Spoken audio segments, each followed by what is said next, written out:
அலைகள் வந்து மோதாமல் கடலின் கரைகள் கிடையாது. எந்த அலைகள் வந்தாலும் எங்கள் சொந்தம் உடையாது.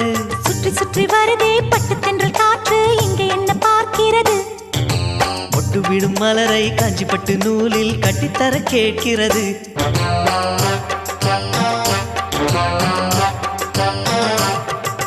வேலிகள் கிடையாது, எந்த வெள்ளமும் நெருங்காது. நிலவே இது கொஞ்சம் கிளிகளின் இசைப்பாட்டு. மல்லிகை பூவே மல்லிகை பூவே பார்த்தாயா? பொன் மாலை எங்கள் தோட்டத்தை பார்க்க பூத்தாயா? பொன் மாலை எங்கள் தோட்டத்தை பார்க்க பூத்தாயா? 1000 கோடிகள் செல்வம் அது யாருக்கு இங்கே வேண்டும்? அரை நொடி என்றால் கூட இந்த ஆனந்தம் ஒன்றே போதும்.